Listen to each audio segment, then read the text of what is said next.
Welcome to our Bucky Critical Path meeting of Saturday, May 6th or 7th, depending on what continent you are on.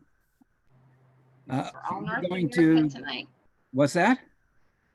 We're all North America. Yeah, that's right. We're all North America. So it's the 6th for us, but we invite you.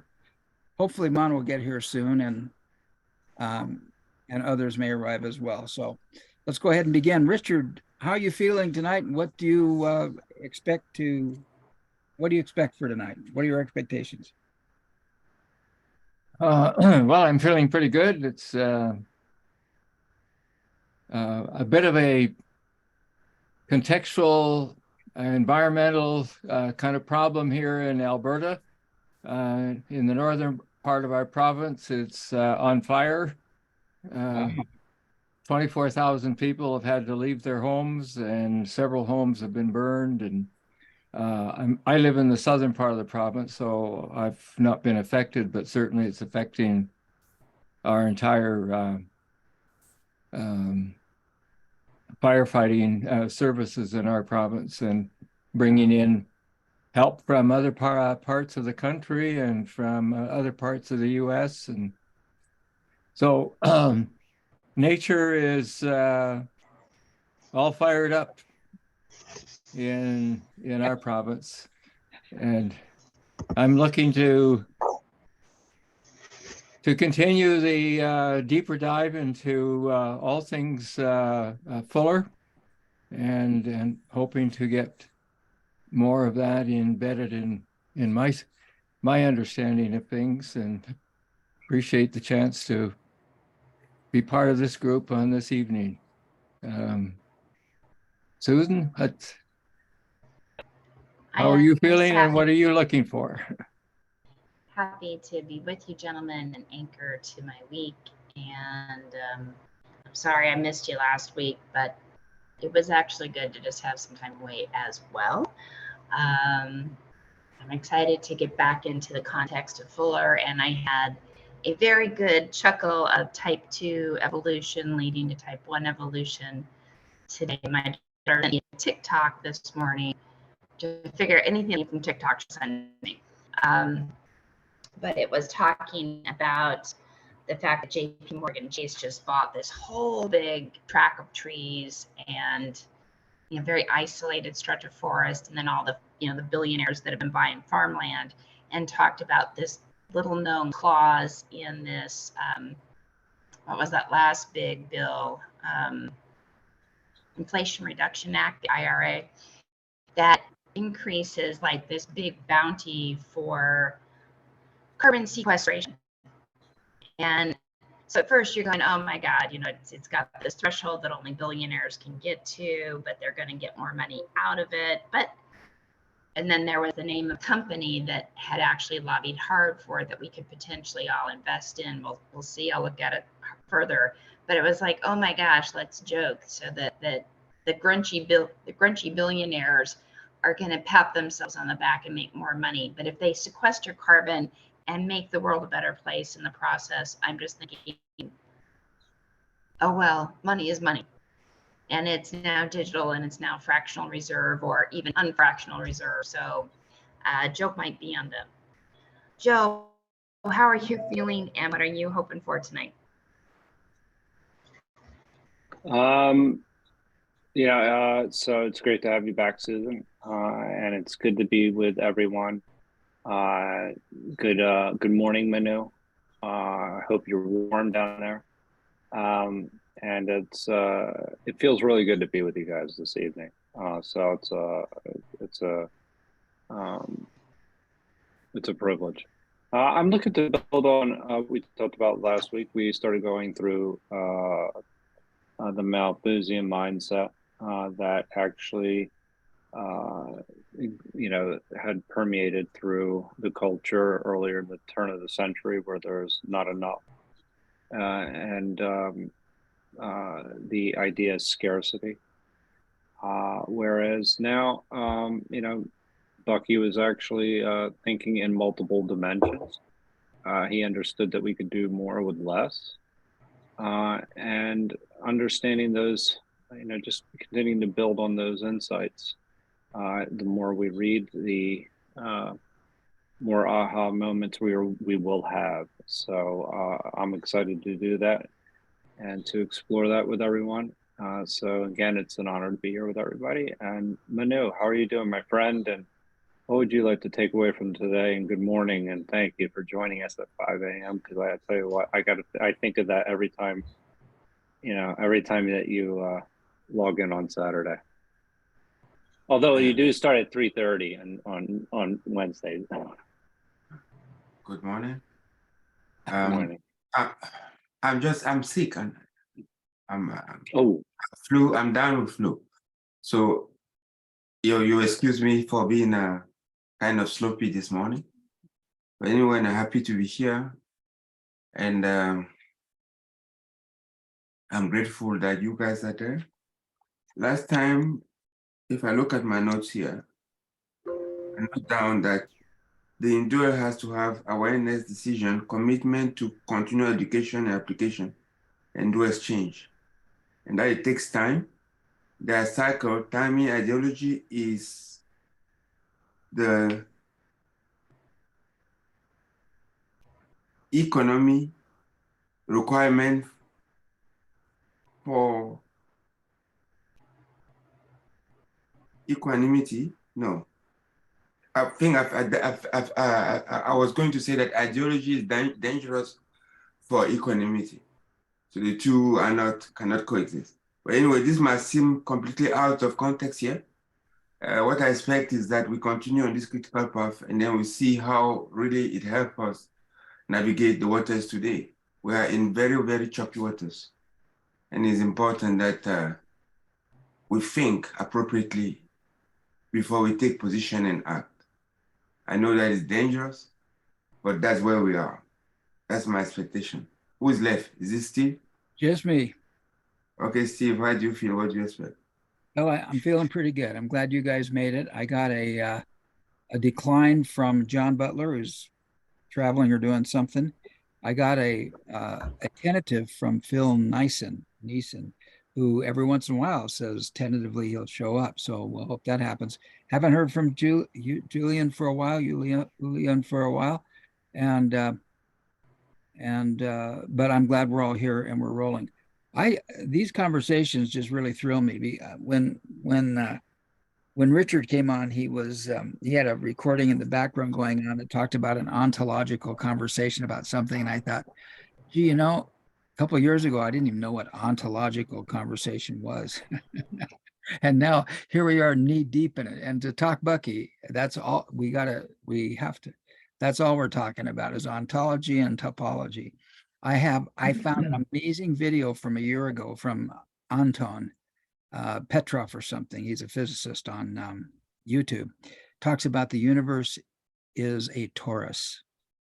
And it's just absolutely exciting. And these guys created this background model, and it's a toral sphere, and they tested it against the pictures from Hubble about background radiation, and it matches up all straight across the board. Now, if James Webb shows us different pictures of the background radiation, it could either validate or invalidate their model of a toral, a spheric, a Hopf vibration precession of movement everywhere all the time, which is what Bucky is all about, and this multi-dimensional approach to reality. So I'm really very excited about everything that's going on, and the whole concept about a thinkable set, a considerable set, and how a geometry of thought goes. And so it's fun to read Bucky. It's fun to read Critical Path and just see how he puts everything together. I don't think I'd heard the word metallurgy at all until I heard Bucky. And all of a sudden he's talking about human evolution, type 2, type 1 and type 2, in terms of metallurgy is a critical aspect of what's going on. So I just really like looking at the universe a different way. It's really a thrill for me. So I think that covers everything. I want to say one more thing. I have been really busy because this last week I had a client who normally takes about 5 hours out of my week, usually about 8 hours out of my week, and he was on, took a trip. And so I had those 8 hours I was going to be able to spend on me. And so I was really focusing on my book and what I was doing. And I realized that tonight at 4 o'clock in the afternoon, I realized I had not sent out the invitation for this call. Unbelievable. So I'm going to do everything I can to get more back onto having the invitation for the weekend call out by Wednesday, because the Google Calendar event automatically sends out reminder emails to anybody's email on that call. I also realized that it had gone out. Google is very good about tricking me. I don't know about anybody else, but somehow I get the Google video conferencing thing in there, and I deleted that and then resent out that thing about 10 minutes before this meeting.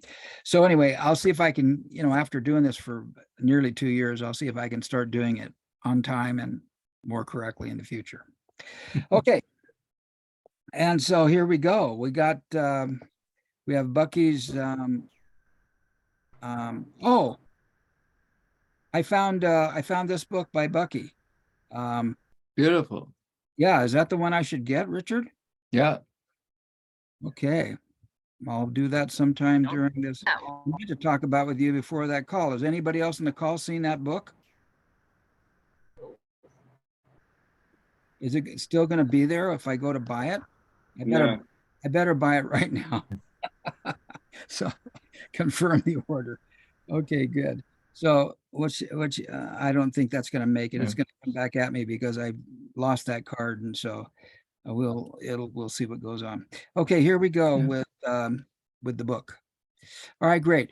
We left off last week after starting here, but rather than starting with dismaying as all this paralysis may be, we better start with the paralysis. So let's start up here with technology, and we'll go from there.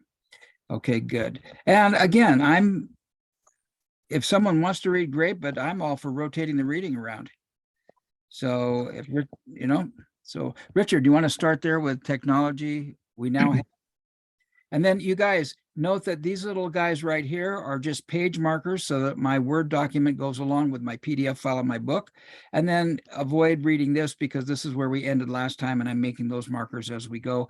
And I've already got down a marker saying that we are beginning tonight right here at this place right here. So just kind of when you see these little deals, just skip to the next thing. Okay. Good. Richard, want to read? Okay. Technologically, we now have 4 billion billionaires on spaceship Earth who are entirely unaware of their good fortune. Unbeknownst to them, their legacy is being held in probate by general ignorance, fear, selfishness, and a myriad of paralyzing professional licensing, zoning, building laws, and the like, as bureaucratically maintained by the incumbent power structures. Dismaying as all this paralysis may be, it will lead eventually to such crisis that comprehensive dissemination of the foregoing truths ultimately will be accomplished through 1, the world-around integrated electronic media broadcasting, and 2, the computerized switchover from the inherently inadequate life support accounting assumption of yesterday to the adequate for everyone and everything time, energy accounting comprehensively employed by the multi-billion galaxied eternally regenerative universe itself, and exclusively to be accomplished world around integrated, computer-facilitated, cosmically compatible accounting switchover will make it popularly, whoops, where'd it go? It went away. Hang on, there we go. Down a bit more. Okay, good. Sorry. Something happened. I don't know what happened. I gotta get a new keyboard, I think. Go ahead. Will make it popularly comprehensible that we do indeed have 4 billion billionaires on our planet. Therefore, by publicizing that fact, and thereby inducing the systematic release of their heritage to all Earthian humans, all this accounting switchover must be accomplished before 2000 AD. Wow. My thing keeps hopping around and I totally apologize. That's okay. My screen's completely frozen. I don't know how that happened. I thought I was trying Okay. good. I was trying to get rid of all this erratic behavior Yeah. by coming out of the PDF. So Okay.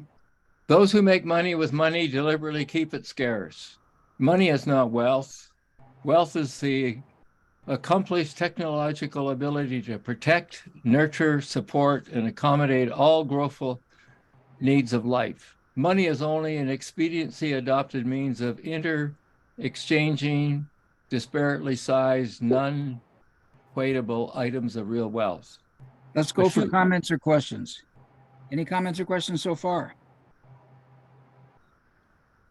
I Okay. mean, Go ahead, Joe. no, I mean, I think that this is something that we've covered extensively. Is money is an accelerator. Yeah. It's not wealth in and of itself, and that it has very little meaning, and it's dependent upon the faith or trust that we put in it. But unfortunately, people equate it to what it means to be wealthy, and that leads to harmful actions. Yeah. What it means to have a big bank account as opposed to being wealthy, because wealthy is the ability Exactly. to generate stuff. What I think is coming out for me is that Bucky had no idea about the power of these computerized media that were going to evolve. And I still think that there's hope. I think that the kids coming up right now, the 10-year-olds and the 12-year-olds, are operating in a Mhm. completely different universe than their predecessors. And maybe their action will make their predecessors' institutions obsolete, obviously obsolete. Maybe. Any other comments or questions? Yeah, I hope you're going to hear me. Can you hear me? Yes. Yes. Okay. I'm going to say we live in very dangerous times. And I was looking at three words: optimism, pessimism, and realism.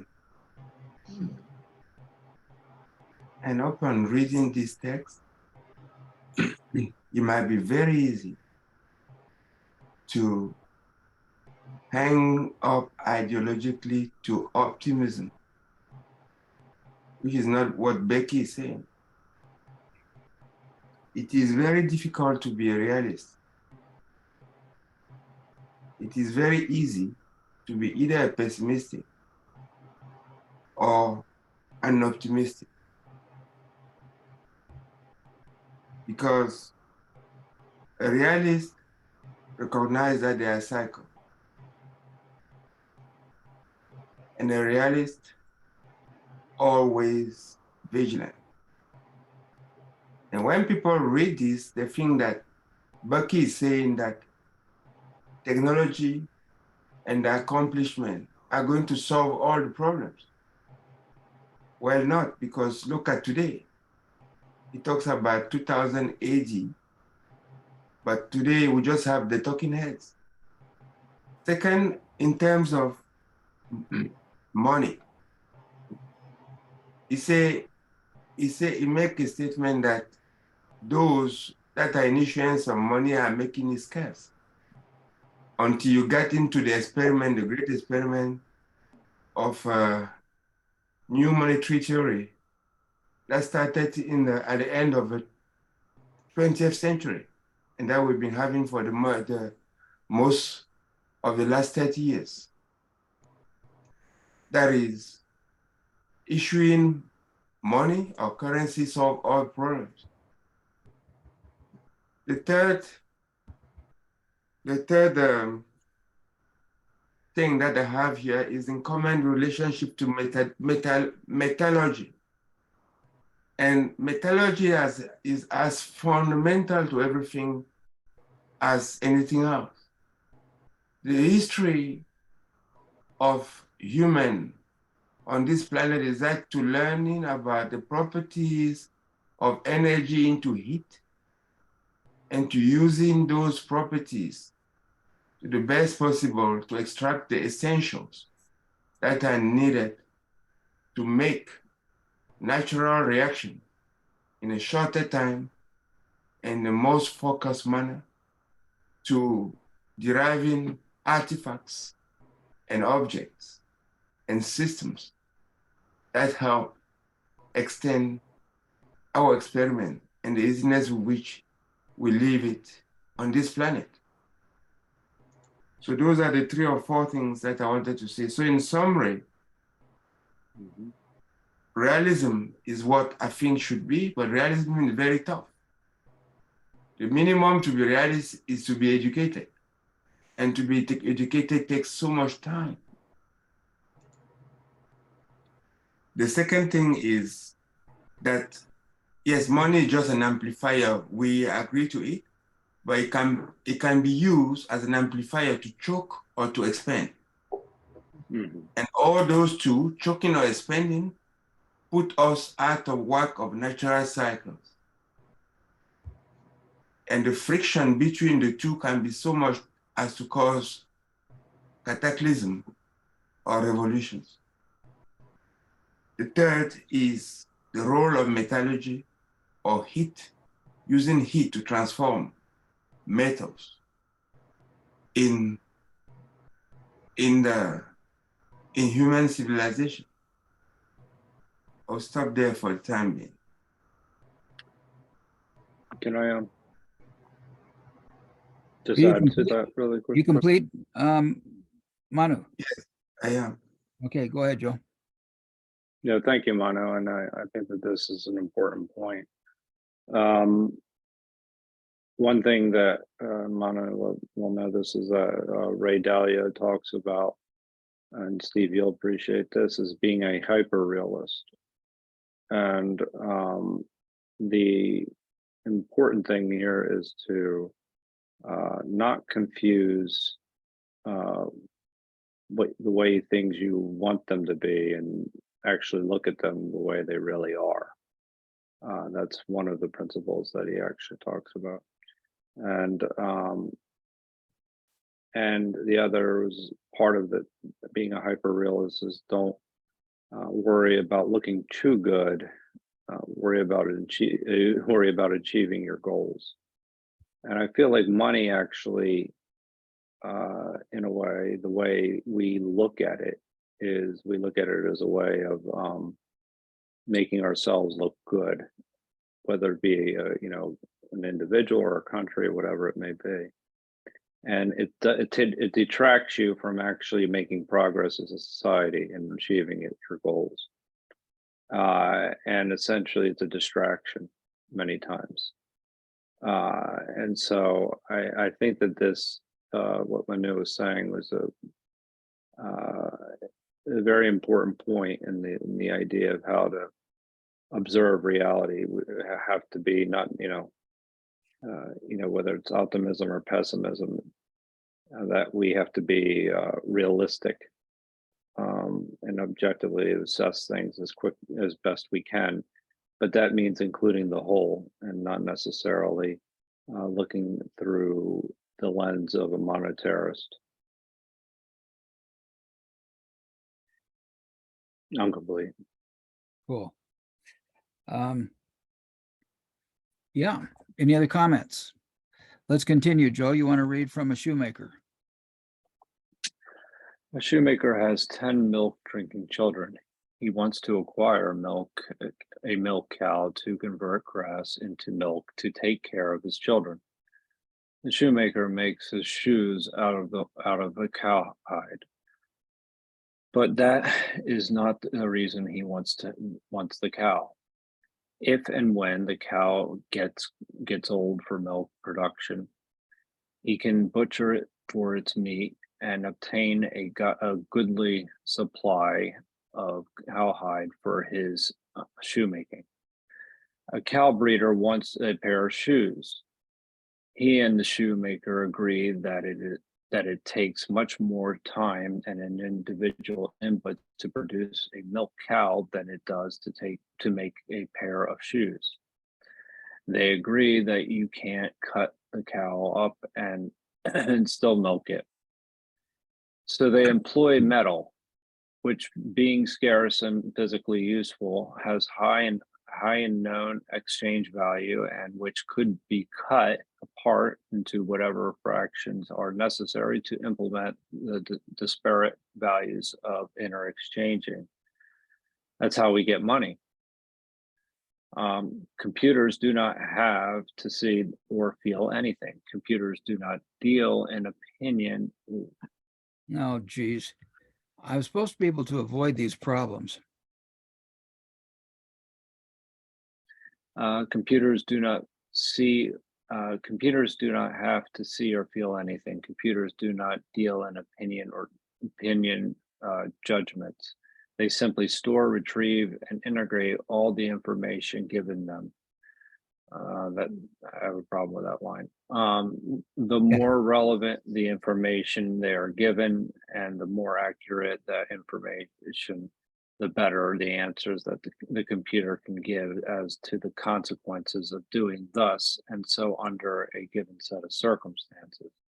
Only the computer can cope with the astronomical complexity of integrating and the unpredicted potentials of the millions of invisible technology gains in physical capabilities already accomplished. Only world. I want to comment really quick. Okay, I but think that this is. go ahead. Well, this is actually a whole sentence here. So we'll start from only world consider. Oh, I'm sorry. No, that's Forgive okay. me. Let's comment on what we did before. Okay, well, I'll finish the paragraph. Only world considerate computing and accounting will be able to produce the figures that will persuade all humanity to divert high science technology from weaponry to leavenry. Computer capability will clearly manifest that we indeed now have 4 billion real wealth billionaires.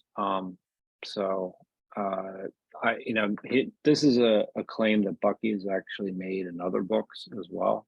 So this is not the first time that he's made, and I think this is one kind of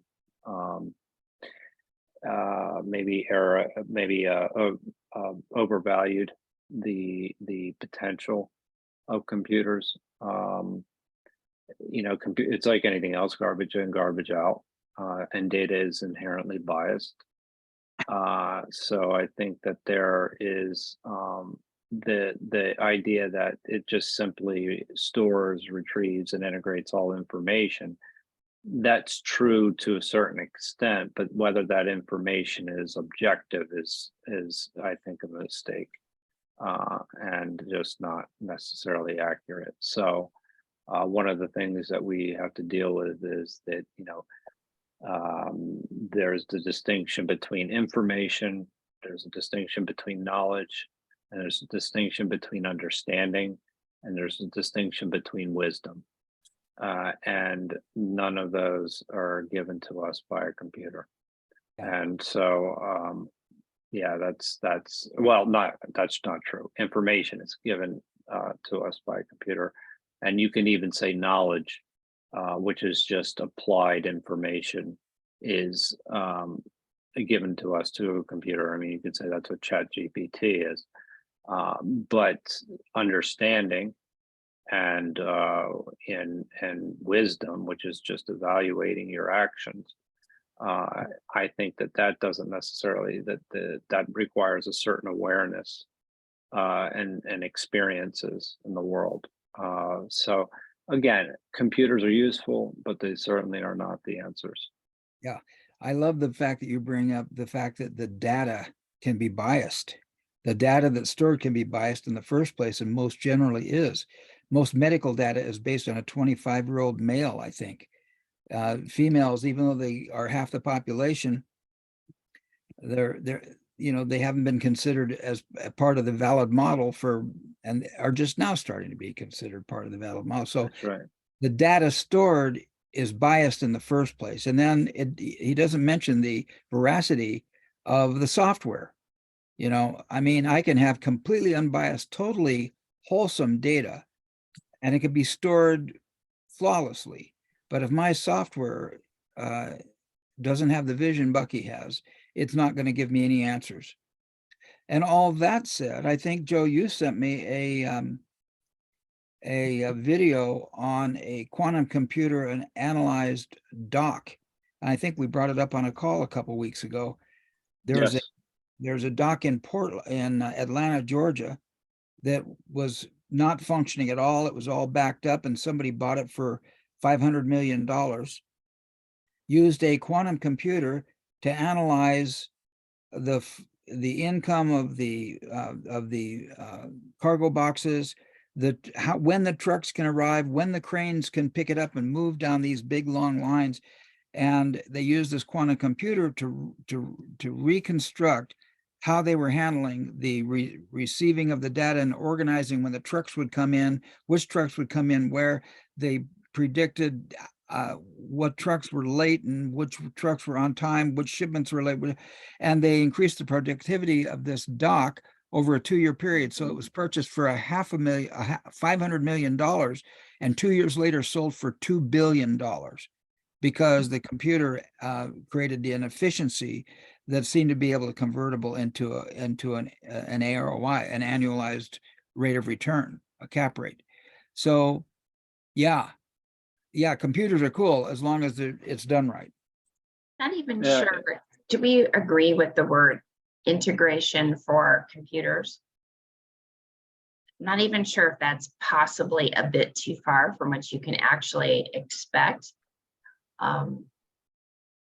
I know we've talked before about that human thinking is an act of dividing or derivatives.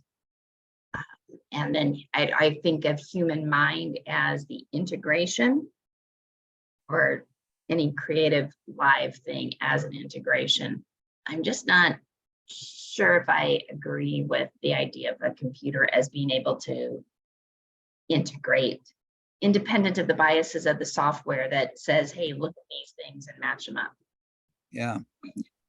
Integrating the unpredictable potentials of the millions of invisible technology gains. Yeah. Those technology gains don't mean anything if the grunches want to exclude everybody from the benefit of those. Yeah. Not available. There's I'm sorry, Susan. That was it. There's a book, and I was actually can probably revisit it as far as a discussion for another group, but it's it's called Weapons of Math Destruction. And it's interesting in the sense that these are algorithms that are making calculations based on data that's biased. It doesn't include the whole. It doesn't incorporate the whole. So to say a computer is integrating, it's only integrating what data is available, which is not necessarily even what we can do more than that. And what I'm saying is in the sense that we maybe can't make the calculations or maybe retrieve the information in our minds just quickly as the computer can, but the idea that we can imagine as to why the data is wrong in the first place is something that the computer doesn't know. And I'll give you, and I can give a practical example, is that if I used this in another discussion recently, and I may even have used it with you, so forgive me if I'm repeating myself, but the idea that if I look at arrest rates amongst groups of people, or even geographic regions, then there are areas that are more highly policed than others. And so therefore, you're going to have higher arrest rates for a number of different reasons, that in other areas that the arrest rates are not necessarily accurate because they're not patrolled as much. So it's not capturing the whole, it's not capturing all the data that's possible. that's just one example that a human can actually sit there and comprehend and think about that the computer is going to miss. So the computer will report what is supposedly true, but it's not an accurate depiction of reality. And I got to say, Joe, to build onto that, I've been in, I was a member of the National Broadcasters Association back in the 70s, program director at a radio station, wrote a license application for one of the first FM stations in Utah. And we had some real issues over since the 70s. The FCC, the Federal Communications Commission in the United States, has just been ripping apart standards for media. And just to say this, back in the old days, we used to have local reporters in local newspapers and local radio stations who would go to the police department. You brought up this data on crime. They would go to the police department and they would look at the files, which were matters of public record. And the reporters would go through and determine what data was not biased and what data was biased. And as the media have become more and more centralized, now most of the media in the United States is owned by 2 or 3 corporations. They've been buying up local newspapers and shutting them down. Local radio stations have trouble doing any reporting at all. And as a result, most of the local news is gathered by what kind of faxes come out of the police department. So if the police department does not want to report certain data, or if they don't capture certain data, it doesn't go out anyway. And so the information that goes to the media is biased and incomplete from the outset. There isn't independent reporting to determine the veracity of any of those reports. So everything you said is true, and then add that to it. Yeah, no, I mean, the idea that a computer can reason, I think we're a little bit far from that, even though that it can integrate concepts, but it can't reason, which is a little bit different. Would be dependent on what algorithm you fed it to have a hierarchy of how to work with that data. Yeah. I have 2 comments to make here. The first, I put it in the chat. I try to put it in the best way I can. And in the chat, I put that debt is wealth. And currently, we have $300 trillion of debt worldwide for a population of 8 billion. On the universal accounting, you have wealth on one side and debt on the other side. And that debt per capita is about 37 billion. So we are theoretically billionaires, 37 times over. And even you want to take it back to when Bucky was writing, that is 1980 or the end of the 70s, we know that if you take the correspondence, and we did an exercise some time ago of housing in 1980 and how much housing it is today, we know that is there was a factor of 7 of inflation. Joe, how was it? Was like that, 7 or 6. So it's still true if you want to do it in constant money of 1980. Because 32 divided by 8 is still more than a billion. So we're still per capita billionaire. The reality is that it's been captured or wasted to things.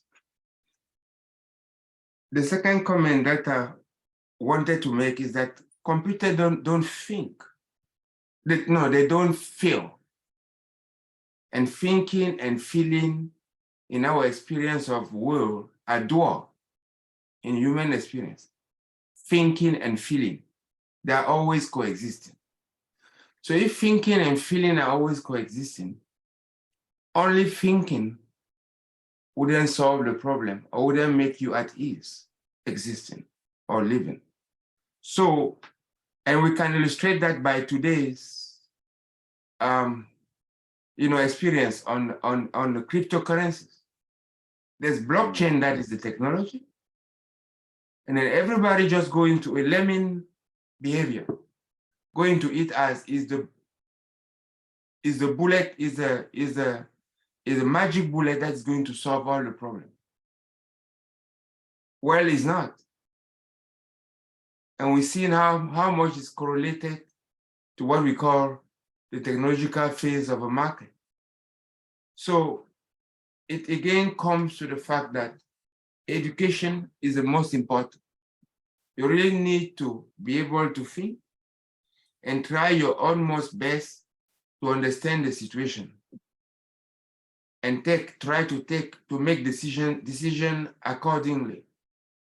Because wealth is never created instantly. There's no magic. The process of wealth or health, everything that is TH is cumulative. And that is the most neglected concept that we always have in the way we get about life. Instant doesn't exist. Instant is gone by the time you recognize it.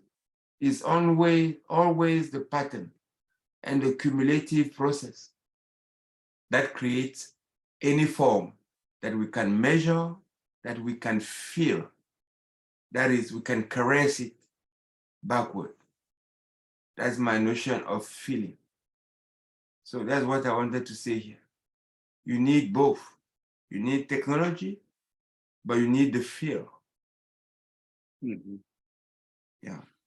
And I think that we could today talk about artificial intelligence, and maybe maybe these computers can create their own algorithms that actually could solve some amazing problems.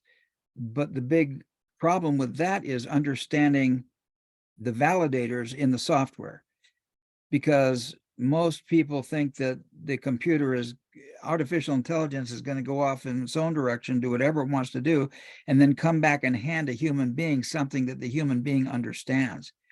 And whether what the computer has given the person actually has anything to do with the agenda of the computer, there's no way to validate that. That's one of the big issues with artificial intelligence is validation. How do I know where this is coming from? So, we can continue to talk about computer capability, and it looks like we're going to here, but boy, it would be interesting to see what Bucky, just even the last year, to see what Bucky would say about artificial intelligence. Any other comments, questions before we continue reading? I further want to comment there. To me, the issue is a little bit different, Steve. The issue is not there. If you're talking just about artificial intelligence for the sake of artificial intelligence, what is sure and certain, and Bucky says it, we as humans are going to be dispensed of. There's no role for you. Technology is only important to us in the context of our universe. How are we conscious? And how are we sensitive to the local reality that we have created? I'm not talking about the physical reality, but I'm talking about the whole concept, the understanding of what it is. Otherwise, nature will always do what it does. It disuses what is used, sending it into recycling. You're not guaranteed that it's going to come in a human form. So that is very important to me, is that you can't talk about artificial intelligence doing things, which is just mimicking things that have been done. I mean, you're talking about robot, as you can talk a generalized robot in the universal laws. That they're doing their things. It's just that we became aware and we could build artifacts that mimic them at this age. But that's not all. If that's all, it means that our experience, our experiment is going to soon be over. We can't feel it. If it cannot return to us in such a way that we use it in a way that enhances our experience, and our creativity as guardians of the integrity of an eternally regenerative universe. We are F.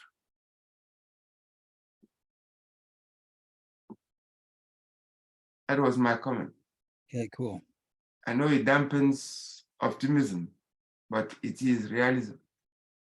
Yeah. It's real, yeah. Susan, Oh, go ahead, Richard, please. okay. The one thing I was wanting to put in on this discussion that also goes back to Malthus is and maybe it's part of the ontology of what we believe or validate. And I see this as being sort of a comparison between the inherent right to life versus the earning the right to live or life. And it seems to me that the possession of money measures our earnings, which then validate the right to live an adequate or inadequate life. And so the fundamental value base, going back to Malthus, is whether or not we have an inherent right to life versus whether we only have that right to life if we can earn it by somebody's measure of whether we've earned or whether we have achieved a right to a deserving life or an undeserving life.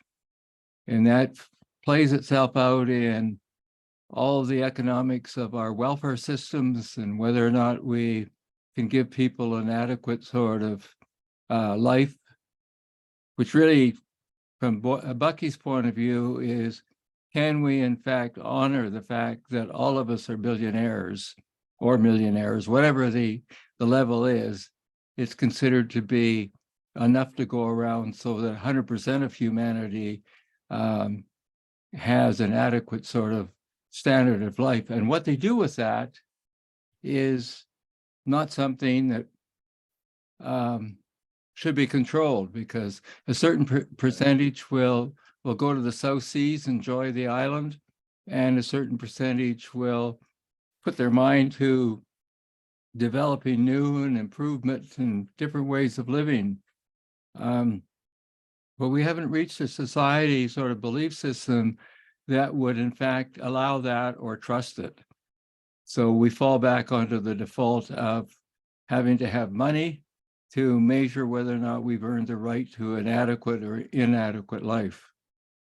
That's kind of the premise that I'm coming from, that I think can tie into some of these discussions in terms of what the computer can do and what it can't do, and whether the data is biased in the first place or whether it's real, objective, measurable. So I just throw that out for part of the discussion. Yeah. Let me come here again and taking from Richard. Do we all agree that nature doesn't care whether we live or not? Yep. We experience. Without us, nature will continue. It's been without us before. It can be without us again. It hurts, but that is what we know as universe. But one of the things that, just to throw something in for a bit, is that sort of separates us from nature as opposed to us being part of nature. And I think if it's part, then nature does care about everything and wants to, in fact, regenerate in a way that everything is cared for, if we can put it in that kind of language. But nature doesn't have one way of caring. Its caring is of higher, it will say higher dimension. It has many ways to do it. Yeah. So that way might not be our experience, our form. Okay, but given that, it becomes there, you can deduct from it that love is essentially credit.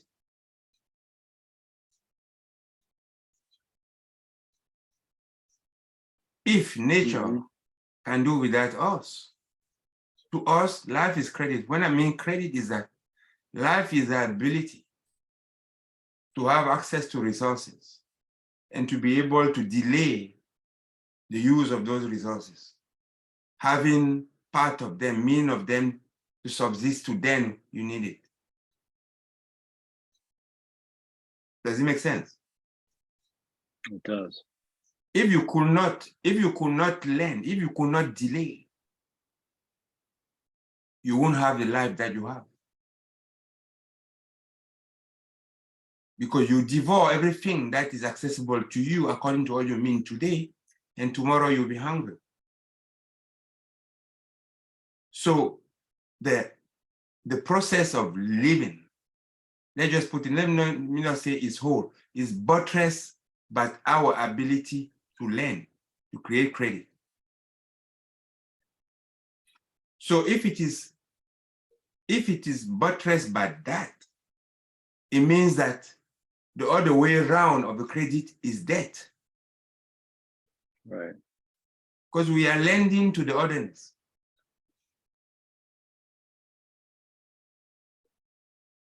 And keeping in store to take it tomorrow. That covers your whole care for your environment, care for your biosphere. That's what it is. It's to be able not to be only sustainable, but to be regenerative. Regenerative doesn't create anything.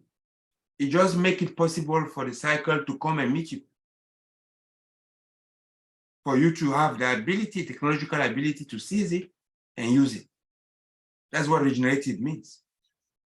Regenerative will always exist. You don't create regeneration. It exists. So if that is the case, again, life is fundamentally about credit, exchange, and assuming responsibility of that. So you take now in the context of our discussion here, and we say there is right to life. There is also responsibility to life. And the two go together if you want to understand it from the macro point of view. And we'll be talking too much about right. And I don't want to be interpreted as eugenistic or something, but no, that's not what it's away from that.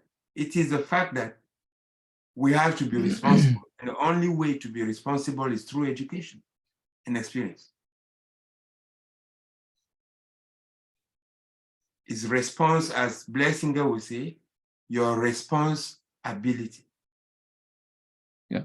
Now, just following that through, and this has been an interest of mine for some time, if rights and responsibilities go together, and I think most people understand that, but right beside that concept is also the concept of self-determination. And a lot of people believe in self-determination at the individual level or at the national level, or even the cultural level. But when you think of rights and responsibilities, if they go together, then self-determination cannot stand by itself. Because self-determination by definition is I have the right to do what I want. I have the right to self-determine. Then in my field, there's a caveat put on it. And the caveat is as long as you don't harm somebody else's right, which really equates to the notion of responsibility. So I have concluded that the assertion that we as individuals or nations or cultures have the right to self-determination is false. We don't have the right to self-determination. We may have the right to co-determination, which really then speaks to my right in relation to your right and vice versa. And that brings in the concept of responsibility. So I'm curious as to what we all think about the principle of self-determination, which is so strong in so many sort of cultures. I'm challenging it in my own mind that we have a right to co-determination with nature, with our fellow beings, etc. We do not have the right to self-determination. And it's a false premise that we put out to ourselves and to our societies that often brings out this alien right to do what I want. And we think that we have that right. And we exercise it when we feel we've been maligned. So we may follow the rule that says I have to have a license to drive a car, but when it comes to the collective good for me to take a vaccine, that's when I stand up and say, no, you're infecting my body and I don't wish to have that, so I have a right to refuse. So Richard, if I'm hearing you, I've got 3 points now. Mm-hmm. So we've got rights, responsibility, self-determination. So if we talk about rights and responsibility as a dual, and usually if we want to move something from a duality into a structure, we need a 4th point, a 4th relatable point. Mm-hmm. So I am intrigued by what you're saying, and I do agree. So it seems to me there has to be a relatable point in there that completes this structure. And it would be lovely if that was understood. If you look back at history, and I had a couple of books back to back that were very helpful to me. One was Lords of Finance, that looked at the structure of economies and geopolitics kind of from the 1890s to the 1950s. And then Paris 1919. And so what we saw as people were coming through and negotiating these treaties, it was actually the American president that had come forward with this whole doctrine of self-determination, and had started, the United Nations is starting, and you had all these groups coming together with the very impassioned flag of, we have the right to determine. And exactly as you say, there is a balance point to that. I am struck as how where I'm at in current world society, the only thing that's lower on the food chain than me is a cisgendered heterosexual white male. But I am stuck wondering, how do we balance who gets to use what bathroom?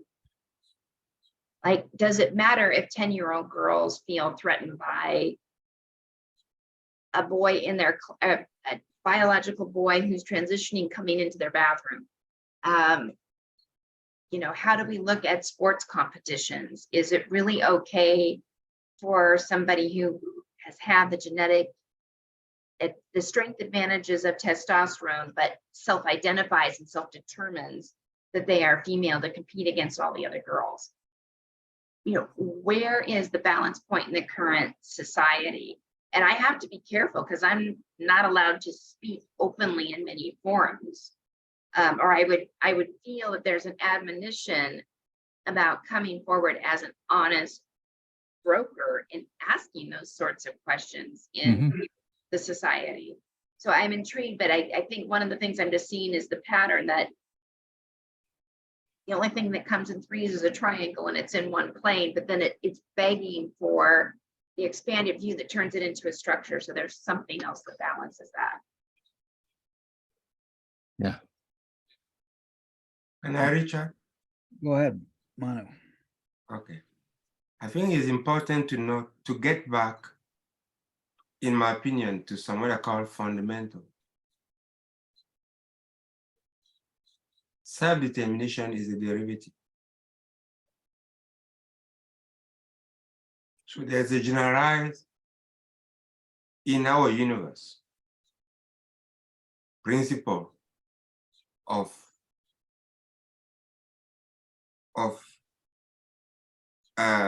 right and responsibility. Those two assume generally in all our universe, in the known, in our known. But when you talk about self-determination, it becomes local in relationship to our universe. And its dual in that is the co-responsibility. But that requires consciousness and education to be. So there is a price that you have to pay to go to that higher level. There's a price that you have to pay. That is education. And education is what I would say is what you call co-responsibility. Because education doesn't mean to put in, it means to draw. But you're drawing into what? Into your environment, into your co-human. So you're exchanging with them. So for as long, like in the West or somewhere, you say, for example, if you take in the real estate, you take an area, you zone that area, and then you parcelize it. When you have your lot, Joe, I have my lot, there's a boundary. But all of those boundaries are under, let me just it, are sub to the roads, to the network of roads, to sewage, to servicing, to whatever that is more general. You get me? And that's why in an estate, for example, even a gated community, you have what you call homeowners association, which responsibility is to interact with the different rights of different individual residents in a way that it makes sense of harmony living for the purpose for which is the purpose for which a gated community was created in the first place. So that's one application of it. So coming, if you want to go to what Susan is saying, that is thinking, is yes, right responsibility, but how do you get the other four components to have a unit that is measurable, that we can study clearly? And that is where you go to self, you call it self-determination and co-responsibility. And that is bound by the envelope of education. We need to understand the rules. So there's a system that creates systems, but there are processes, and we need to understand the whole. And the only way to do it is through education and targeted education of that group. Yes. You are muted, Richard. One of the things in terms of that way of looking at it also goes back to Bucky's contention that if there's enough food on the table, no one's going to fight to the death. There will always be a kind of a natural cooperation that someday I might wait till be the last one to eat. And I don't worry about that because I know there's going to be enough on the table. Some days maybe you will be the last and defer to me to be the first. So that's interesting. And I guess what I'm trying to get at is whether or not education in the formal sense is necessary when in fact everybody is provided for. And there'll be a natural sort of rulemaking that will make sure that everybody is fed at the table if there's enough to go around. So I just throw that out in terms of this discussion of whether education has to be formalized in some way in order to achieve what Manu is talking about, or whether if there's sufficient to go around in the first place, the education sort of is organic and it grows from the experience or out of the experience. Everyone complete? I'm complete. I agree, Manu. Manu in the chat put there has been enough food on the table since the end of 1950s. How comes it that we are where we are today? Yeah, 40%, I've heard as high as 40% of the food in America gets wasted. Mhm. I mean, yeah, there's some real issues. And I think Richard's conversation about self-determination and social responsibility is an interesting conversation. And I feel privileged as a human being to be part of that debate. And I don't know there's going to be an answer that we're going to all agree on. No. You know, Yeah, So- but your vote doesn't count as much as Bill Gates's vote. So that's exactly right. Thank you, Susan. I need to keep my self in perspective. Right. Yeah. Well, I think the other thing for me, and it goes back to the language that Bucky has always talked about in terms of, truth to nature or truth to what's real. And so, I mean, he set me off years ago with this idea that we live in a spherical world or Earth, and so there's no up or down, it's in and out. And there is no sunset and there is no sunrise. And that drives me nuts as I think through it, but it drives other people even more nuts when I try and speak truth to reality. And so I think that's what happens even with terms like self-determination. We know that it means the rights and responsibilities together, but we insist on using the wrong term or the wrong word to describe what we really mean. And there's really nothing we can do about it, because the fallback is, well, if I have to have the right word for something like self-determination, why don't I have to have the right word for sunset and sunrise and in and out? And we all give way to that. I mean, Bucky used to say, the best scientists in the world are all lying. They lie to us every day with their language. And the astronauts, even now, as they fly over Houston, they have been recorded saying back and forth from the ground to the astronaut. The astronaut looks down on Houston and said, "What's it like down there today?" And Houston looks up at the astronauts going by and says, "How are you guys doing up there?" And if anybody should know about, they're out there and they're looking into Houston and should use the language to describe that, it should be them. But they talk up and down, so why shouldn't I be able to talk up and down? I've actually thought a little bit about that, Richard, and I've come to differentiate with people and say, are we talking about a local happening? Or are we talking about a universal happening? Because it doesn't do any good to say, crawl out the ladder, or crawl in the ladder. What the hell are you talking about? I'm crawling up the ladder or down the ladder. That's a local situation, right? So yeah, I know. So I think that's a great thing there, is to determine what's local and what's universal, and what paradigm are we talking? What part of the system are we referring to? Because in the system of the ladder, walking out the ladder does not make any sense. Okay. That's why in the wisdom of the wise, it's always say that you are admitted to the circle of the wise once you have been initiated. That means you are educated and you qualify to. And it comes to what you say, Steve. You see, we are born, we start our experience locally, and we are wired with the local. But reality, universally, it is the general principle is macro and micro.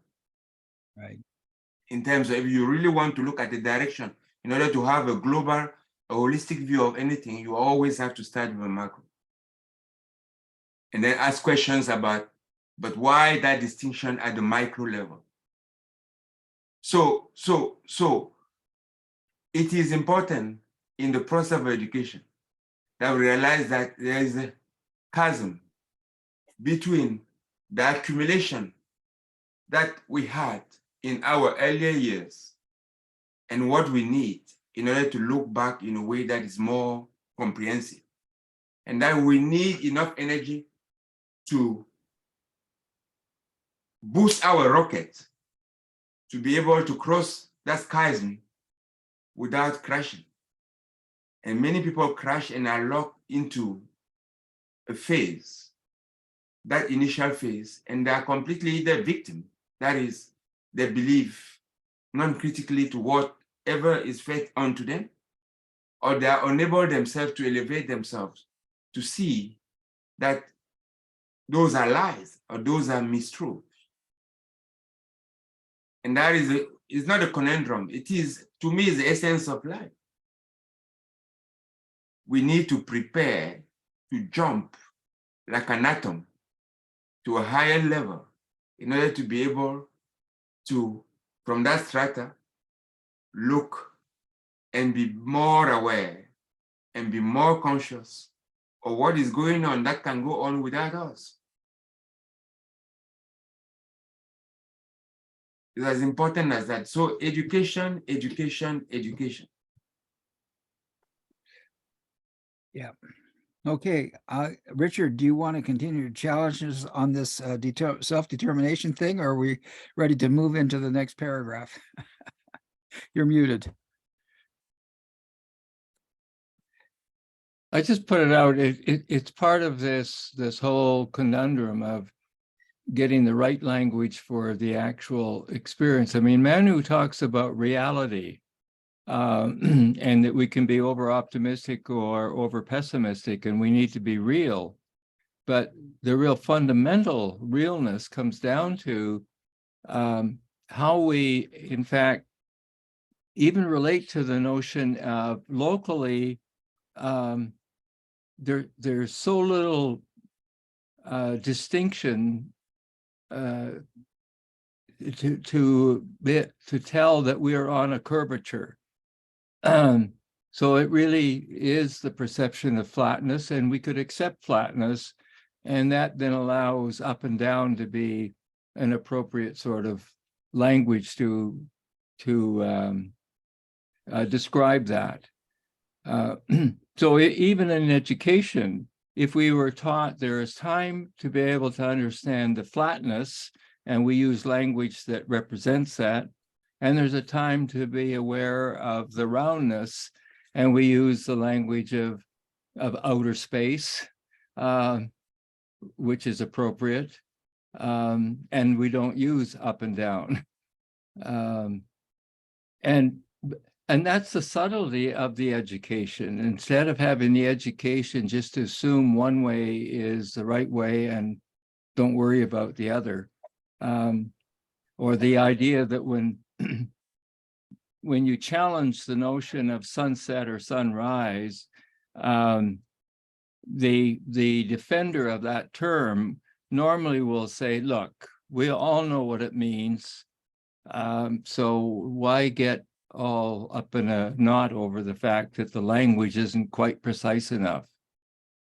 And for me, it comes back to Bucky Fuller, that if the preciseness of the language is not all that important, then I would argue that neither is it important to study the work of somebody like Buckminster Fuller.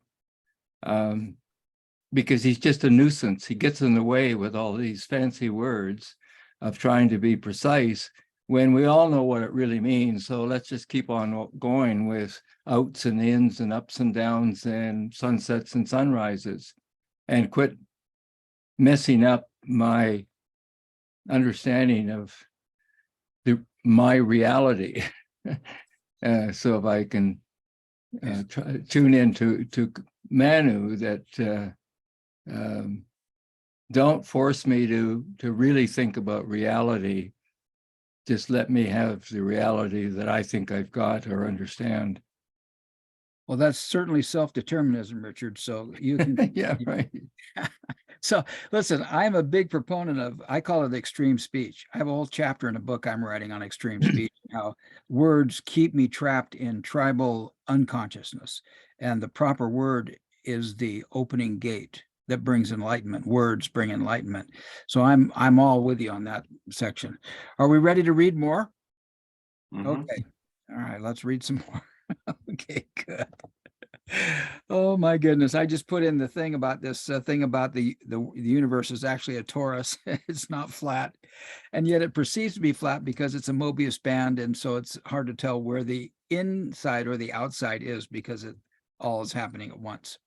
Anyway, so I put that in the chat. So if you guys want to speculate on that puppy, that would be really worthwhile. I've got to move some stuff around here in order to get this reading up. I think it's my turn to read. Unless Susan, do you want to read? Or have you read yet? Not yet. Good. You want to read? Okay. Computer capability will distribute only computer readable credit cards to all humanity, whose constant living, travel, and development whose use will continually integrate all the production starts and holds on worldwide coordinated supplying of needs of a world around dynamically dwelling humanity. Computers will relegate all gold to its exclusively functional uses as a supreme electromagnetic conduction and reflection medium, with its supremacy amongst metals also manifest as rated in weight and bulk per accomplished function. The computer will relegate all physical substances to their uniquely best functional uses. Well, I'm sorry, you have the residents of India will not allow all the gold to come out of their jewelry boxes and into that paradigm. I'm sorry, it's not going to happen.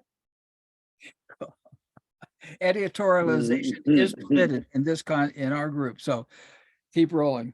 That's cool.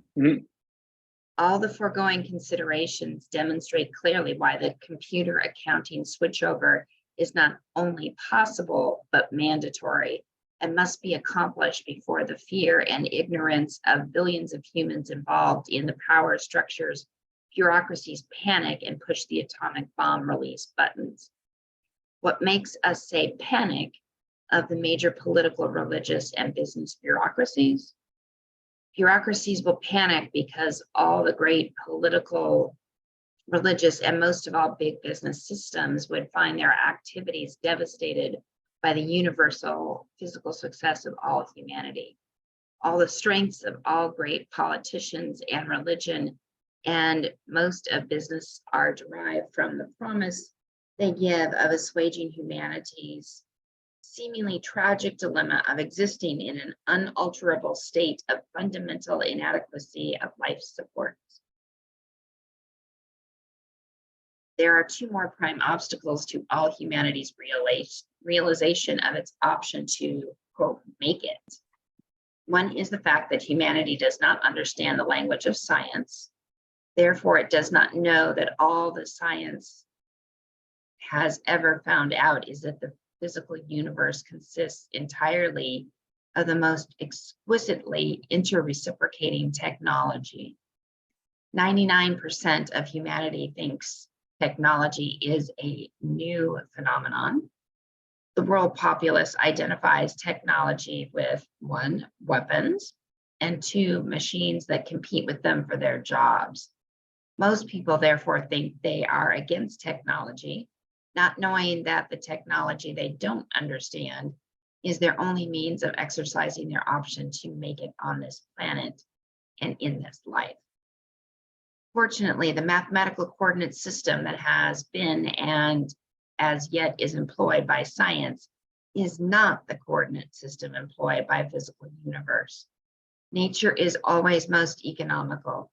Science's coordinate system is not most economical and is therefore difficult. Nature never has to stop to calculate before behaving in the most economical manner. Scientists do. Also, fortunately, we have discovered nature's coordinate system, which is elegantly simple and popularly comprehensible. Synergetics will make it possible for all humanity to comprehend the physical universe is technology, and that the technology does make possible all humanity's option to endure successfully. Shall we pause there and just take in any comments? One thing that hits me, I was remembering back in the 60s and 70s, I was reading a book, Psycho-Cybernetics, and how Yeah. there was a lot of people who were very onto the idea that computers were really going to help us stabilize our economies and make everything go.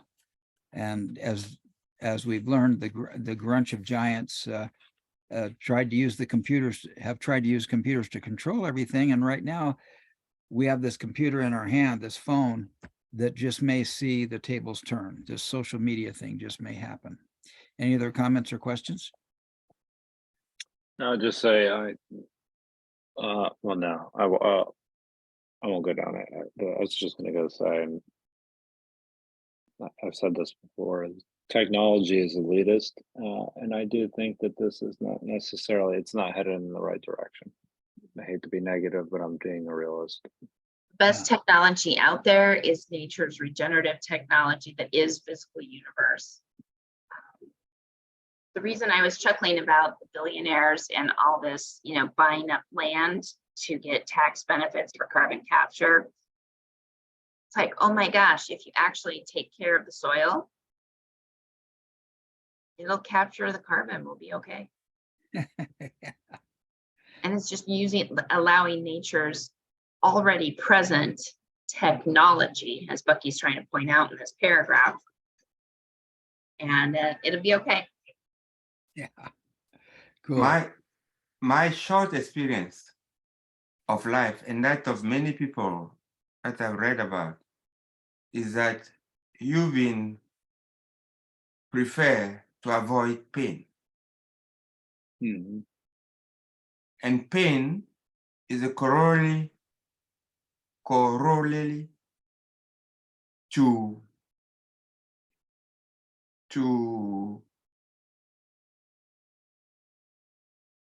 how will I say it? To learning to action. You get me? Pain is caused mostly by heat. And heat, according to the second principle of thermodynamics, will always accompany our actions in moving physical things. So if we avoid it, there is, by the principle of accumulation, a great force or lending ourselves as a group to easily believing to ideas that seems prevailing. Getting into ideology is the easiest. And in my opinion, that's what Bucky underestimated. The power of beings to easily jump into some prevailing customs or ideas of a moment. And we've seen it over and over. I call it the lemon behavior of humans. And it takes effort not to follow that mass. And if it takes effort not to follow, and I naturally tend to avoid pain, and pain and effort being coexisting, correlates to something to happen, I'm doomed, almost, as a group. That is the why that some people think that the key is still in education. Mm-hmm. And that the real problem actually is veritas. You always pursue to the best of your abilities. You have to run the race and be satisfied that you've run the race. Honestly, earnestly, and justly, to the best of your abilities. And it seems to me, I mean, we keep on saying that Bucky missed. That's where, in my opinion, Bucky missed. Bucky believed it is. I don't know if I understand the word, but it seemed to believe that if it can be doable, then it will be accepted. Mhm. And that, to me, hasn't been proven to be correct in the past 40 years. Yeah, It's and been doable for a long time. I don't think Bucky thought that. We started reading it tonight by saying that there's this, he said you can't get anything done because of licensing and all sorts of stuff. He said the system's in the way. But So he say also that before 2000, things will happen. yeah, well, he thought he had hope of Y2K. He thought there was going to be something beautiful coming from Y2K. Good. Are you complete, Manu? I didn't mean to interrupt you. Yes, I'm complete. You know, just to buttress my what I have for thinking today, that, you know, realism is a position to hold and is a difficult position. Yeah. Because it requires you to be tacking all the time. Yeah. And it requires new words, to Richard's point. Okay. Do you want to continue reading some more, Susan? I think we're at the other prime obstacle, I think. Other prime obstacle to realization of the great option is the fact that the world's power structures have always divided to conquer and have always kept divided to keep conquered. As a consequence, the power structure has so divided humanity, not only into special function categories, but into religious and language and color categories. Individual humans are now helplessly inarticulate in the face of the present crisis. They consider their political representation to be completely corrupted. Therefore, they feel almost utterly helpless. Ask a computer, "What shall I do?" is useless. You can get an informative answer, however, if you program your question into the computer as follows. Under the following set of operative circumstances, each having a positive or negative number value in an only one value system, which of only two possible results will be obtained if I do so and so, and by how much? In 1953, my friend, the late Walter Reuther, then president of the United Auto Workers, was about to meet with the board of directors of General Motors to form a new and timely post-World War II oriented labor pact. At that time, the first of the new scientists prototyped computers ever to be industrial manufactured were being assembled, put in running order, and fine-tuned by Walter Reuther's skilled machinists. Walter had all his fine-tuning machinists put the following problem into their computers.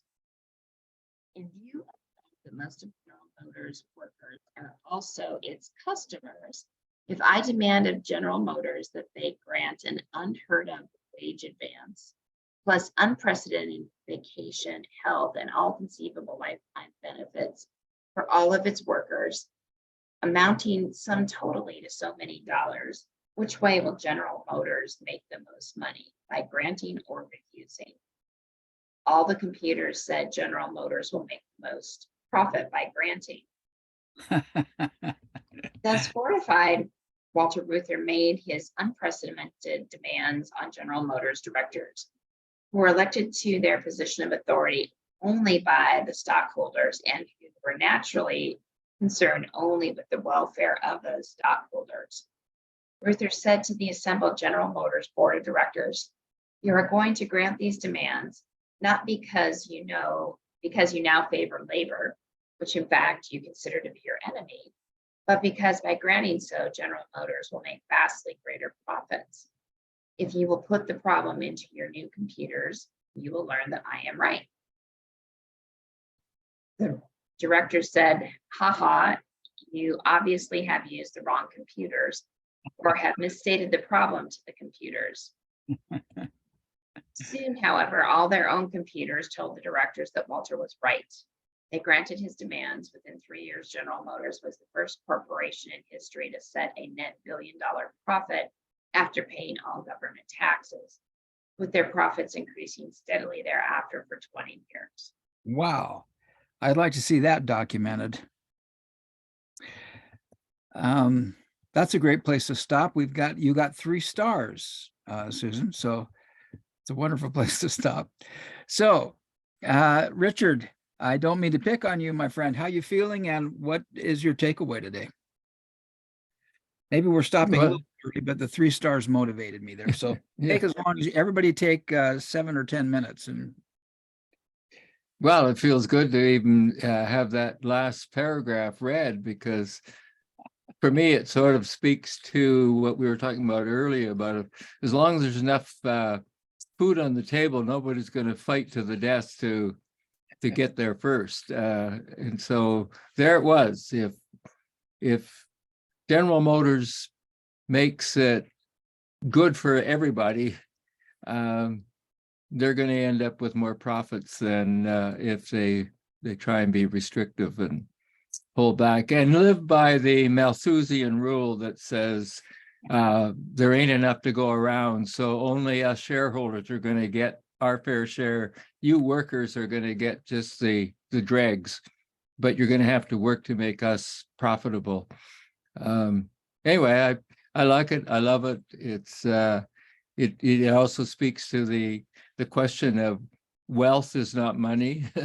Wealth is this ever accumulating sort of knowledge that we can put to work to improve or to make the world work for 100% of humanity with no disadvantage to anybody, including the ecosystem of our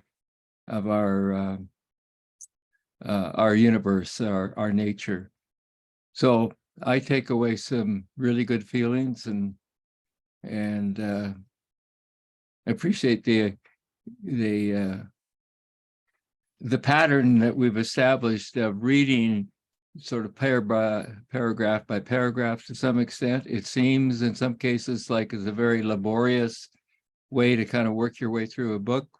But when you see the kind of thing that it generates out of the kind of discussions that we've been having, then it's well worth it. And I always take away something new and different. So I appreciate that. if you want to pass it on to someone else, you may. No, I'll pass it on to Susan.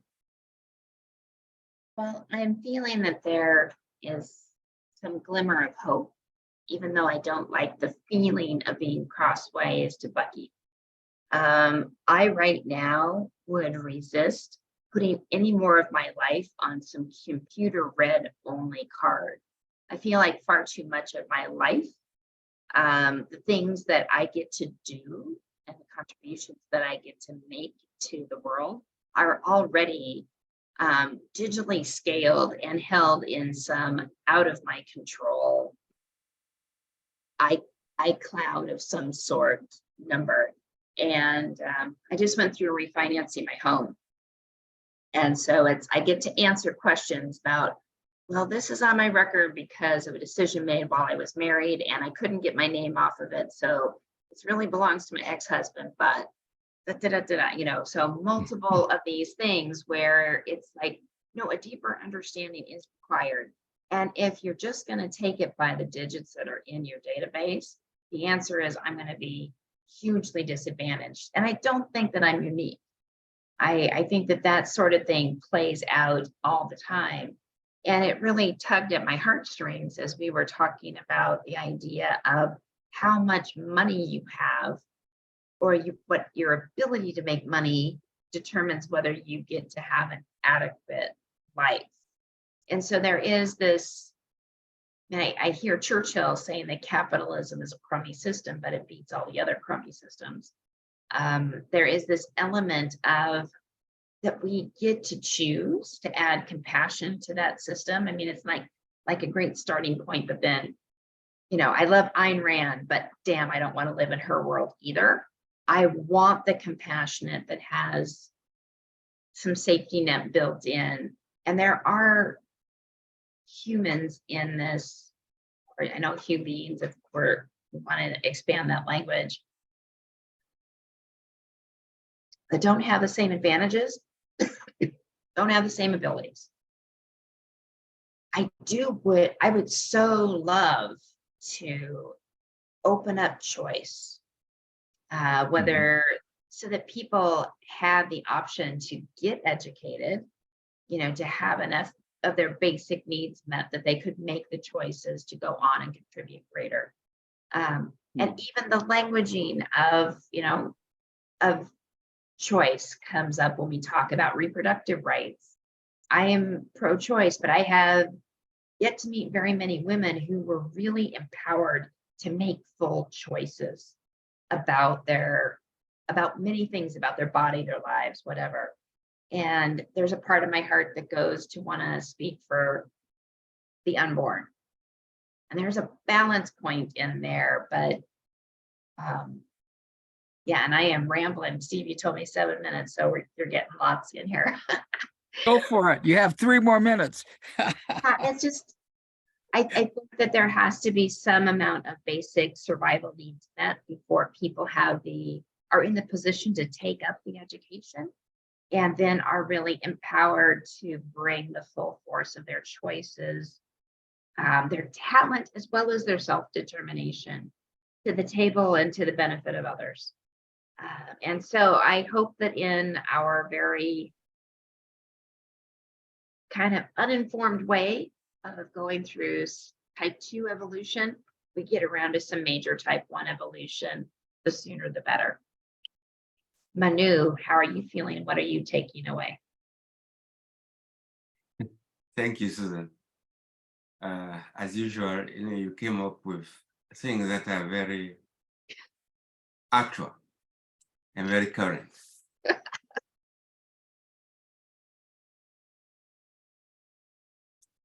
On the outset of this call, my thought went to Neo in the Matrix. I don't know if people understand what matrix means. In mathematics, matrix means structure. A matrix is the nodes of a structure, both outward and inward nodes, and the collection of the intersections, the relationship between the nodes. That's what you call matrix in mathematics. So our universe is a matrix that we build it. We're taking some spokes out, putting some more in many, many directions. And the question is this: that experience is an experience. So if I am facing a dilemma of the blue or red pill, and if I want to define myself as human, it's only the red pill. That make any sense? Right? No, not the red pill, it's the blue pill. Because the red pill is nirvana, everything is nice. But reality is that we are in the matrix. And the only way we evolve in that matrix is through education and it's through experience. And all of this, it is virtually impossible to think out of that duality, macro, micro, the coexistence of things. So we cannot talk about right without responsibility. We'll be creating problems that will come back to haunt us. So our experience is the unceasing pursuit of awareness of those things that exist, that is, there are cycles, and then the cultivation of the patience to endure education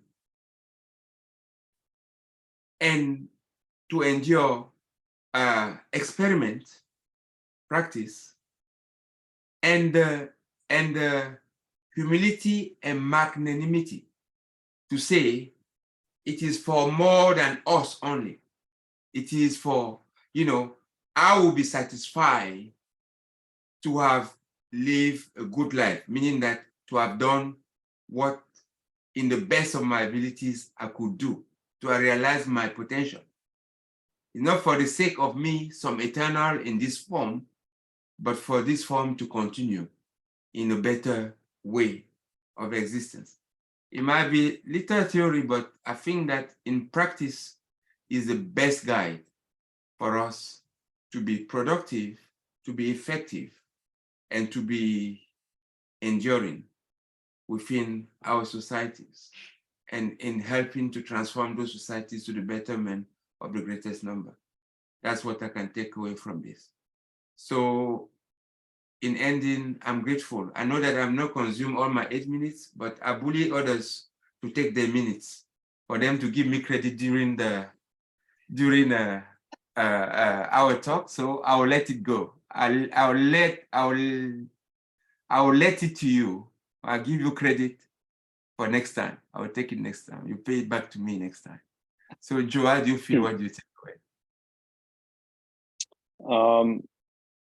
I feel again very fortunate to be here. I want to thank you, Manu, for showing up despite being sick and contributing the way you contributed. That's an example for me personally, and something that I'll keep in mind. So thank you for that. I do think when we were going through this book, it's interesting to look at it with a critical eye, because I actually think we could really have a interesting discussion about where Bucky was and where he was coming from and where we are today, because I do believe we're at somewhat of an inflection point when it comes to the possibilities of technology, that it really is a point where I don't want to say it's so far as to be utopian or oblivion, but it could be either very beneficial or not so beneficial. And I'll say that for everyone. And so from that perspective, I think that's coming back to some of Manu's comments earlier. I think that's where we have to be hyper realists and really have a strong understanding of reality, because there'll be a lot of information out there, and that information can misguide, lead us to make bad decisions if we're not necessarily using our or at least thinking holistically as best as we possibly can. So from that is, that's was my major takeaway. I do appreciate a lot of the discussions along the lines of I don't want to keep coming back to the idea of capital, but it did come up this evening, so that is still one of my takeaways as to what it really means to be wealthy. And that's something that you can never really have a discussion about enough. It's not necessarily related to money, and there is enough wealth on the planet to go around. I think we just need to think more about how distribution systems work in general. And it's not just when we're talking about wealth distribution, not money distribution necessarily. They're not, it's the same thing. Although they're, I think the lack of dependence on money would be a very good start. It makes sense. I haven't thought that part through, how to become less dependent on money as a means of exchange. But those are my thoughts for this evening. I have a couple of other things written down, but I don't know. I have to crystallize my thoughts a bit. So with that, Steve, I'll turn it over to you. How do you feel? What are you taking away? Well, I'm real grateful for this discussion. It does seem tedious to read chapter by chapter, but it seems to me that there's enough, and maybe it's great that we have this smaller group because everybody gets to chime in and we get to see what kind of issues are relative to what Bucky was thinking back then and what's going on today. He seemed to be an optimist in some ways, but I think he was trying to be. He was really frustrated with the fact that there was so much wealth on the planet and most people weren't educated enough to jump out of their little tribe, their little division that the grunch had put them in to keep them divided. And, you know, it's like with me, when I hear people talking about climate change, you know, and I'm going, well, wait a minute. The issue here is pollution. The issue here is that mining company took their garbage and put it in my water. You know, you don't have the right to dump your trash in my backyard. Why do you have the right to dump your trash in my water and my air? And then look at the economic realities of that and how it's the poorer communities where the highest rates of pollution occur. And there are communities in New Jersey that, you know, just the environment is horrendous. And we're talking about climate change, and you know, yeah, it's an issue, but why can't we just do something about stop putting your trash in my resources? It just seems to me that's the easy conversation to have. But oh no, once again, in America, they're going through gutting the EPA, and there's now I think there's something going to the Supreme Court that 75 years ago the Supreme Court made a decision that said that when Congress passes off its legislation to an administrative arm of the U.S. government, that administrative arm has the right to interpret that legislation in its jurisdiction with the budget it has to do it. And then, you know, people can sue and say, well, that's out of their jurisdiction. But unless there's unconstitutional or they're violating some law, the administrative office had the right to execute the act of Congress. And now there's a bill going to the Supreme Court that's going to deny that. And so if unless the law is explicit, it will not be implemented. Boy, I hate to get too involved, but like there are these think tanks, conservative think tanks in America that have realized that the way to make the changes is to affect things at a more long-term level. So, you know, this whole thing of converting the Supreme Court in the U.S. to a conservative institution was a well thought out 15-year plan funded and developed by these think tanks that gradually created the situation. And you have a couple of idiots in Congress who are willing to be idiots, act like idiots. And we're just in a real dilemma. And I'm just hoping that this social media, that something gets created that makes all of this grunge stuff irrelevant without violence. And where common sense, Manu talked about feeling, common sense, would say that, hey, if there's lead in the water pipes in Flint, there's probably lead in a lot of water pipes. Let's fix it. And it just boggles my mind. One other note I had over here was that Manu had mentioned something about being an optimist or a pessimist, and the big thing I made a note down here about the glass being half empty or half full.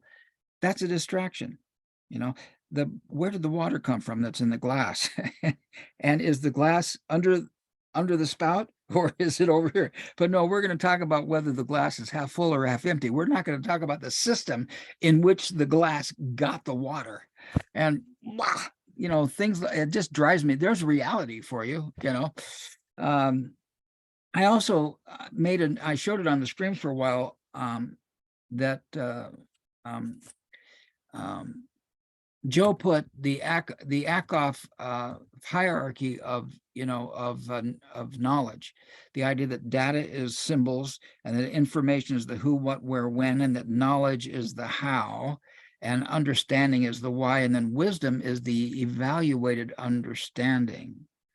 That seems to be something to ponder. So that was one of my takeaways today, and I'm going to continue to ponder that. And look, we have 3 minutes left to go. So Manu, I don't think you're going to get that 3 minutes back. I think you lost it today. It's gone forever. We're going to start over next time.